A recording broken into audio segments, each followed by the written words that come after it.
दोस्तों सही बताऊं तो इस मॉर्निंग न्यूज़ सेशन से पहले मेरे पास बहुत सारी ऐसी न्यूज़ कलेक्ट हो जाती हैं जो कि अगर मैं चाहूं तो तुरंत आप लोगों तक पहुंचा सकता हूं। लेकिन सही बताऊं तो मुझे बहुत सूद करना पड़ता है कि कौन सी खबरें सही हैं, कौन सी गलत हैं, कौन सी सिर्फ अफवाह हैं और आप लोगों तक सिर्फ वही खबरें पहुंचें जिसका कोई आधार हो और जो खबरें आपके लिए उपयोगी हों। अगर कोई भ्रमपूर्ण स्थिति होती है तो उस पर भी विचार करना पड़ता है कि इसमें क्या सही है क्या गलत है। मिला जुला कर ये कि इस चैनल के जो सब्सक्राइबर हैं उन तक मैं सिर्फ सत्य पहुंचा पाऊं, जो सही है उसको पहुंचा पाऊं और जो गलत है उस भ्रम को भी दूर कर पाऊं। तो इसी वजह से यहाँ पर आपको जो खबरें होती हैं कम दी जाती हैं। मतलब ये कि जो सही खबरें होती हैं बस वही मिलती हैं, यही वजह है कि खबरें कम होती हैं, क्योंकि सत्य तो हमेशा कम होता है और भ्रामक जो तथ्य होते हैं वो चीज़ें प्रसारित न होने पाएँ, इसके लिए मुझे काफ़ी फ़िल्टर यूज़ करना पड़ता है और देन आफ्टर ये न्यूज़ बनाकर मैं आप लोगों तक पहुंचा पाता हूं। तो उम्मीद करता हूं कि आप लोगों को जो भरोसा और विश्वास है इस चैनल पर वो भविष्य में भी बना रहेगा। यहाँ पर देखो दो खबरें हैं निकल के सामने आ रही हैं। पहली तो ये कि लेखपाल और एडेड जूनियर रिजल्ट। लेखपाल के साथ साथ यहाँ पर मैं आपको कुछ अन्य भर्तियों के बारे में भी अवेयर करना चाहता हूँ कि उनके रिजल्ट कब तक आ सकते हैं। देखो सचिव से अभी 2 दिन पहले वार्ता हुई थी, कुछ छात्र गए थे सचिव के पास और इसके बाद वहाँ से जो जानकारी मिली है वो जानकारी मैं आप लोगों तक पहुँचा रहा हूँ। मुख्य रूप से इस समय यूपी ट्रिपल एस सी 4 परीक्षाओं के परिणाम पर काम कर रहा है। कौन कौन सी परीक्षाएं हैं? देखो, एक तो एएसओ के लिए है, दूसरा कौन सा है? लेखपाल के लिए है। ठीक है, ये परीक्षाएं हैं जिसके लिए यूपी ट्रिपल एस सी काम कर रहा है कि इनका जो रिजल्ट है वो अतिशीघ्र जारी कर दिया जाए। पेट 2022 है और लोअर पीसीएस का है। ठीक है, तो यहाँ पर आयोग जो है सबसे पहले कौन सा रिजल्ट जारी करने वाला है? तो नंबर 1 पर लोअर पीसीएस का ही रिजल्ट रखा गया है कि सबसे पहले लोअर पीसीएस का परिणाम जारी किया जाए। उसके बाद दूसरे नंबर पर जो परिणाम आएगा वो एएसओ का आएगा, फिर लेखपाल का और फिर जाके पेट का परिणाम जारी होगा। ये जो चारों परीक्षाएं हैं, एएसओ, लेखपाल, पेट और लोअर पीसीएस, तो आपको बता दें कि इसके लिए जो जानकारी मिली है यूपी ट्रिपल एस सी से और वो भी सचिव के माध्यम से, उन्होंने बच्चों से ये कहा था कि आप लोग 15 दिसंबर तक का वेट कर लें। 15 दिसंबर तक इन चारों परीक्षाओं के परिणाम जारी कर दिए जाएंगे। और अगर ये परिणाम जारी नहीं होता है, जैसे छात्रों ने पूछा कि मान लेते हैं सर कि आपने तो कह दिया कि 15 दिसंबर तक परिणाम आ जाएंगे, अगर 15 दिसंबर तक परिणाम नहीं आता है तो हम क्या करें? तो सचिव ने कहा था कि ठीक है, अगर 15 दिसंबर के बाद भी आप लोगों को कोई दिक्कत रहती है तो आप लोग आकर मुझसे सीधे बात वार्ता कर सकते हैं, सीधे अपनी बात रख सकते हैं। तो फिलहाल जो आश्वासन है वो यही है कि इन परीक्षाओं के जो परिणाम है फ्रेंड्स, वो 15 दिसंबर 2022 तक जारी हो सकते हैं। इसमें मैं फिर से बताना चाहूँगा कि सबसे पहले आपका लोअर का रिजल्ट आएगा और उसके बाद एएसओ का रिजल्ट आएगा, फिर जाकर लेखपाल भर्ती का परिणाम जारी होगा। ठीक है, और फिर चौथे नंबर पर यानी कि दिसंबर के मध्य तक आपको पेट 2022 का रिजल्ट भी देखने को मिल जाएगा। तो ये 4 इंपॉर्टेंट इन्फॉर्मेशन है। इसके अलावा अगर हम बात करें एडेड जूनियर रिजल्ट के बारे में, तो दोस्तों एडेड जूनियर में कई सारी विसंगतियां अभी भी मौजूद हैं, उसको दूर करने का फिलहाल प्रयास किया जा रहा है। इसमें से सबसे बड़ी विसंगति ये है कि रिजर्वेशन किस स्तर पर लागू किया जाए। ठीक है, क्योंकि रिजर्वेशन के लिए आप जानते ही हैं कि इनको जो है कॉलेज पर या फिर डिस्ट्रिक्ट लेवल पर या फिर यूपी लेवल पर लागू किया जाए, इस पर अभी निर्णय नहीं हो पाया है। दूसरी बात ये कि आपको पता ही होगा कि जब ये परीक्षा हुई थी तो उस समय आवेदन जब आप भर रहे थे, जब आप फॉर्म भर रहे थे, तो उस समय ना तो साइंस का जिक्र किया गया था ना तो आर्ट का जिक्र किया गया था। और जब परीक्षा बच्चों ने दी थी तो वहीं पर उनसे कहा गया था कि जिस भी गोले का आप चयन कर लेंगे, साइंस का या फिर आर्ट का, तो उसी के मुताबिक जो है आपका जो परिणाम होगा जारी होगा, उसी के हिसाब से आपकी नियुक्ति होगी। लेकिन यहाँ पर क्लियर कट ये बात ही समझ में नहीं आ रही है कि साइंस के कितने पद हैं, आर्ट के कितने पद हैं, यानी कि इस पर भी डिसीजन होना है। तो अब मामला कितना जटिल होता जा रहा है ये आप समझ रहे होंगे। मुझे तो लगता है, पूरी पॉसिबिलिटी लगती है कि अभी जो एडेड का रिजल्ट है उसको जारी होने में अगर 1 महीने से ज़्यादा का वक्त लग जाए तो कोई आपको आश्चर्य नहीं होना चाहिए। ठीक है, तो ये तो बात हो गई लेखपाल और एडेड जूनियर रिजल्ट के बारे में। अब बात करते हैं नोटिफिकेशन और एग्ज़ाम डेट के बारे में।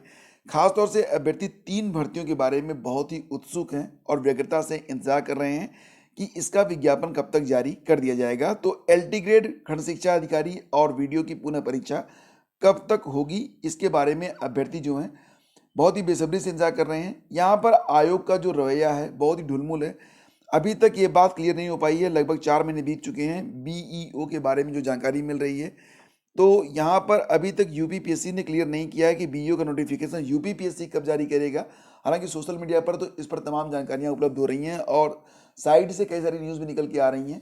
तो बीईओ का विज्ञापन आएगा, ये बात तो बिल्कुल तय है, लेकिन कब आएगा इसके बारे में अभी यूपीपीएससी ने कोई डिक्लेरेशन नहीं दी है, जिसकी वजह से अभ्यर्थी जो हैं वो व्यग्रता में रहते हैं और सोशल मीडिया पर इधर उधर ऑथेंटिक न्यूज़ के लिए भटकते रहते हैं। दूसरी बात यह कि एलटी ग्रेड का जो विज्ञापन है वो कब तक आ सकता है।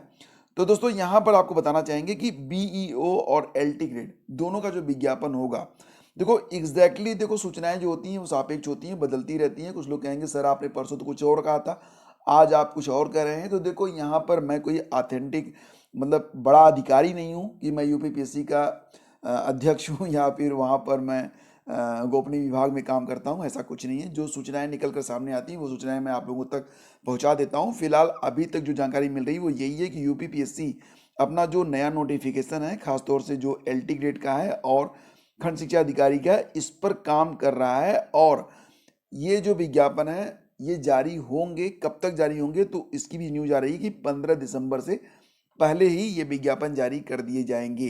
तो यहाँ पर देखो जो खबरें मिल रही वो मैं आपको बता रहा हूँ, ठीक है। बाद में ये मत करना कि सर आपने ये कहा था। देखो जो मैं फिर से बता रहा हूँ, जो खबरें निकलती हैं, जो खबरें होती हैं वो मैं आप तक पहुँचाता हूँ। अगर बाद में चेंज आयोग के लेवल पर हो जाए, गवर्नमेंट के लेवल पर हो जाए, तो उसके लिए मैं जिम्मेदार नहीं होता हूँ, या कोई भी जिम्मेदार कैसे हो सकता है, क्योंकि न्यूज़ पोर्टल है तो न्यूज़ ही आप तक पहुँचेगी। जो आज मिलेगी न्यूज़ वो आज पहुँचाई जाएगी, जो कल मिलेगी वो कल पहुँचाई जाएगी। ये बात आप लोग समझ रहे होंगे। तो एलटी ग्रेड, बीईओ और वीडियो री एग्ज़ाम के बारे में, यानी कि तीनों ही परीक्षाओं के विज्ञापन और एग्ज़ाम डेट को लेकर अभ्यर्थी कन्फ्यूजन में है। वीडियो री एग्ज़ाम के बारे में बात करें दोस्तों, तो इसकी जो परीक्षा होगी वो 15 फरवरी के बाद ही पॉसिबल हो पाएगी। तो आप लोग अगर वीडियो की तैयारी करना चाहते हैं तो अभी भी कर सकते हैं। 15 फरवरी 2023 ये आपके लिए डेडलाइन हो सकती है। इसके बाद परीक्षा कभी भी हो सकती है। तो आपके पास अभी भी वक्त है, अगर आप लोग चाहें तो अच्छे से इसकी तैयारी कर सकते हैं। और इसमें जो आपका जो सिलेबस है बहुत ज़्यादा नहीं है, थोड़ा सा सिलेबस है। हिंदी का सिलेबस है, रीजनिंग का सिलेबस है और जीएस का सिलेबस है। कुल मिला के यहाँ पर 150 प्रश्न होंगे, 50-50 प्रश्न फॉर एवरी टॉपिक, और 300 प्रश्नों की ये परीक्षा होगी, ठीक है। तो तैयारी में लग जाइए। इस बार कंपटीशन भी इसमें कम है, सिलेक्शन भी आपका हो सकता है। यूजीसी नेट के लिए रिजल्ट भी जारी कर दिए गए हैं। इसका जो डायरेक्ट लिंक है वीडियो के डिस्क्रिप्शन में आपको मिल जाएगा, तो वहाँ पर जाकर आप चेक कर सकते हैं। आपको अपना डेट ऑफ बर्थ और रोल नंबर डालना होगा, और अगर आप रोल नंबर अपना भूल चुके हैं तो वहाँ पर आपको रीसेट करने का ऑप्शन भी दिया गया है। रीसेट करके आप प्राप्त कर सकते हैं अपना रोल नंबर, और जो एप्लीकेशन नंबर है उसके द्वारा भी आप परिणाम को देख पाएंगे। तो यूजीसी नेट रिजल्ट के लिए जब परिणाम जारी हुआ था तो बहुत समय तक वेबसाइट जो थी वो वही हुआ था, बहुत सारे क्लिक्स होने लग गए थे, तो वेबसाइट जो थी वो हैंग हो गई थी। फिलहाल वेबसाइट चल रही है, आप लोग जाके चेक कर सकते हैं। कर्मचारी भर्ती परीक्षा आज और शिक्षक भर्ती स्क्रीनिंग पर बड़ा सवाल, इस पर एक न्यूज यहाँ पर पब्लिश हुई है, आप देख सकते हैं। यहाँ पर देख लीजिए सबसे पहले तो कि आपका जो यूजीसी का रिजल्ट आया है वो इस वेबसाइट पर आप देख सकते हैं, ntaresults.ac.in पर जाकर आप चेक कर सकते हैं, ठीक है। और इसके अलावा एक खबर और भी है, कर्मचारी भर्ती परीक्षा आज, शामिल होंगे 1700 अभ्यर्थी। तो ये जो भर्ती है यह इलाहाबाद विश्वविद्यालय की है। इसमें गैर शैक्षणिक कर्मचारी ग्रुप में ए और बी के पदों पर भर्ती के लिए 6 नवंबर को परीक्षा होगी। ग्रुप सी और सीएमटीएस के पदों पर भर्ती के लिए परीक्षा दूसरे चरण में होगी। इसकी तिथि जो होगी वो बाद में डिक्लेयर की जाएगी। तो ग्रुप बी और ग्रुप सी के कुल 9 प्रकार के 17 पदों पर भर्ती के लिए 1700 लोगों ने आवेदन किए हैं। 17 पद 1700 लोग, एक पद 100 लोगों का यहाँ पर कंपटीशन है। शंभुनाथ इंस्टीट्यूट को परीक्षा केंद्र बनाया गया है, और इस परीक्षा के माध्यम से assistant registrar, Hindi officer, professional assistant library और assistant engineer, nursing officer, system manager, computer operator, section officer, security officer के पदों पर भर्ती की जाएगी।